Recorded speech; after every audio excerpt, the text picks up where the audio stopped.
नाशिकमधील प्रस्तावित ring road प्रकल्पावरून Thackeray गटाचे खासदार संजय राऊत यांनी राज्य सरकार आणि प्रशासनावर गंभीर आरोप केले आहेत. रामकुंड येथे प्रसारमाध्यमांशी संवाद साधताना त्यांनी रिंग रोडसाठी शेतकऱ्यांच्या जमिनी जबरदस्तीने ताब्यात घेण्याचा प्रयत्न सुरू असल्याचा दावा केला. तसेच काही वरिष्ठ IAS आणि IPS अधिकाऱ्यांनी या परिसरात मोठ्या प्रमाणावर जमिनी खरेदी केल्याचा आरोप करत त्याबाबतचे पुरावे आपल्याकडे असल्याचे सांगितले.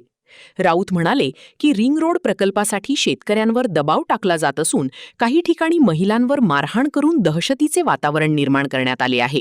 या विषयावर यापूर्वी महसूल मंत्री चंद्रशेखर बावनकुळे आणि प्रशासनासोबत चर्चा झाल्याचेही त्यांनी नमूद केले. सरकार एका बाजूला शेतकरी हिताचे दावे करत असताना दुसऱ्या बाजूला शेतकऱ्यांच्या जमिनी काढून घेत असल्याचा आरोप त्यांनी केला. काही वरिष्ठ IAS आणि IPS अधिकाऱ्यांनी रिंग रोड परिसरात मोठ्या प्रमाणावर जमिनी खरेदी केल्याचा दावा करत संबंधित अधिकाऱ्यांची नावे आणि 7/12 उतार्यांचे पुरावे आपल्याकडे असल्याचे त्यांनी सांगितले. या संपूर्ण प्रकरणाची माहिती महसूल मंत्री चंद्रशेखर बावनकुळे आणि मुख्यमंत्री देवेंद्र फडणवीस यांना देणार असल्याचे राऊत यांनी स्पष्ट केले.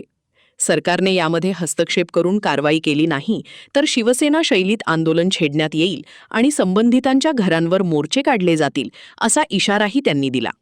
यावेळी राऊत यांनी गोदावरी नदीच्या प्रदूषणाच्या मुद्द्यावरूनही सरकारवर निशाणा साधला. गंगा नदी स्वच्छतेसाठी हजारो कोटी रुपये खर्च करण्यात आले, मात्र गोदावरीच्या स्वच्छतेकडे दुर्लक्ष झाल्याचा आरोप त्यांनी केला. सार्वजनिक बांधकाम मंत्री गिरीश महाजन यांनी गोदावरीचे पाणी पिऊन दाखवावे असे आव्हान देत राऊत यांनी सरकारच्या स्वच्छता मोहिमेवर प्रश्नचिन्ह उपस्थित केले. गोदावरी स्वच्छतेबाबत सरकार पूर्णपणे अपयशी ठरल्याची टीकाही त्यांनी केली. दरम्यान रिंग रोड प्रकल्प आणि गोदावरी प्रदूषण या दोन्ही मुद्द्यांवरून ठाकरे गटाने सरकारविरोधातील भूमिका अधिक आक्रमक करण्याचे संकेत दिले असून शेतकऱ्यांच्या प्रश्नांसाठी मोठे आंदोलन उभारण्याची घोषणा करण्यात आली आहे. तुम्हाला आठवत असेल साधारण एक महिनापूर्वी याच प्रश्नावरती मी स्वतः कलेक्टर ऑफिसला गेलो होतो. या रिंग रोडसाठी जमिनी जबरदस्तीने ताब्यात घेण्याचा प्रयत्न झाला शेतकऱ्यांच्या विरोधात आणि सकाळी घरात घुसून वृद्ध महिलांना मारहाण केली. त्या अधिकाऱ्याचं नाव काय? पवन दत्ता IAS अधिकारी हातामध्ये बंदुका घेऊन दहशत निर्माण करतो हे मी इतिहासात प्रथम पाहिलं. आम्ही कलेक्टर ऑफिसला गेलो. तिथे माझं महसूल मंत्री बावनकुळे यांच्याशी चर्चा झाली. इकडले जे कलेक्टर आहेत त्यांच्याशी चर्चा झाली आणि त्यांनी सांगितलं की जबरदस्तीनं असा प्रकारचा कोणताही आम्ही प्रयोग करणार. तरीही आज मी पाहिलं हे सगळे शेतकरी आणि त्यांचे नेते हे उपोषणाला अजून बसले आहेत. आमरण उपोषण, साखळी उपोषण हे का चाललेलं आहे? एका बाजूला तुम्ही शेतकऱ्यांचे गैरवारी म्हणताय, त्या 50,000 कर्जमाफी केली दातावर फेकून देत आहे आणि शेतकऱ्यांच्या जमिनी काढून घेत आहे. कोणासाठी? तर बिल्डरांसाठी. भारतीय जनता पक्षाला देणग्या देणारे हे बिल्डर आणि त्या भागात ज्यांनी जमिनी खरेदी केल्या ते IAS आणि IPS अधिकारी मोठे, त्यांच्या जमिनीला भाव मिळावा म्हणून हे रिंग रोडचा घाट घातलेला आहे. माझ्याकडे संपूर्ण यादी 7/12 सह किंवा त्यांच्या कागदपत्रांची. आता जर मी नावं वाचली तर मोठे भूकंप होते. असे या राज्यातले बडे अधिकारी त्यांनी या जमिनी तिथे 40 एकर 50 एकर जमिनी आधीच घेऊन ठेवल्या. मोठे अधिकारी अक्षरशः भूकंप होईल. मी राज्याच्या महसूल मंत्र्यांना आवाहन करतो, बावनकुळे साहेबांना. त्यांनी आम्हाला आश्वासन दिलं होतं की या विषयात मी लक्ष घालतो. त्यांनी आता लक्ष घातलं नसेल तर मी पुन्हा एकदा त्यांना स्वतः भेटू शेतकऱ्यांचं. आणि जर नाही झालं, जर तरी नाही झालं तर हे जे ज्यांनी जमिनी घेतल्यात ना त्यांच्या घरावर शिवसेना चाल करून जाईल. खरं तर आपण खूप मोठा दावा केलेला आहे. आपण या संदर्भात काय आता गौप्यस्फोट वगैरे करणार, काही नाव वगैरे जाहीर करणार ना? हे काय मुख्यमंत्र्यांना नावं कळवणार. मी आता नावं घेतच नाहीये.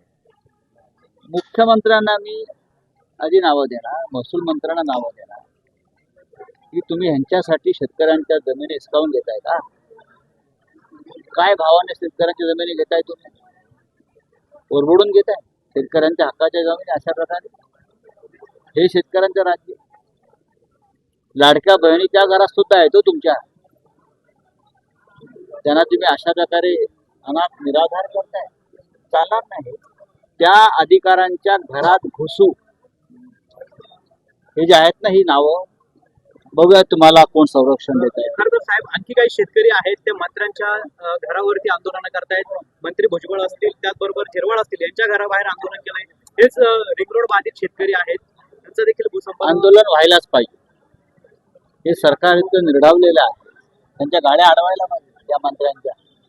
तुम्हाला बाकी सगळे उद्योग करायला वेळ आहे, राजकारण करायला वेळ आहे, विधान परिषद निवडणुकीमध्ये पैसे खर्च करायला वेळ आहे, पण शेतकऱ्यांचं ऐकून घ्यायला वेळ नाही, त्यांच्या जमिनी वाचवायला वेळ नाही. राज्य करताय कशाला? कोणासाठी करताय राज्य? तुमच्या मुलाबाळांसाठी? आपण देखील इशारा दिला साहेब, अंतिम इशारा दिला आंदोलन करायचं. आंदोलन कसं असेल हे त्यांना मी दाखवेन. साहेब, एकाच ठिकाणी शेतकऱ्यांच्या जमिनी दोन रस्त्यातून जात आहे. नॅशनल हायवे आहे त्याच ठिकाणी, आणि त्या ठिकाणी रिंग रोड पण जातोय. अवघ्या नाशिकपासून 3 किलोमीटर अंतर. गरज आहे का या रिंग रोडची आणि नॅशनल हायवेची एकाच वेळेला गरज आहे का, असा माझा प्रश्न आहे. नाही. बघा नदी, बघा पहा नदी, पहा गोदावरी ना, किती वर्ष झालंय काम त्या गोदावरीवर. आणि तिकडे मोदींच्या गंगेवर किती हजार 28,000 कोटी रुपये आतापर्यंत खर्च झाले, जाऊन बघा. आणि या गोदावरीत बघा, गिरीश महाजनना सांगा या आणि थोडं त्यातलं चमचाभर पाणी पिऊन दाखवा.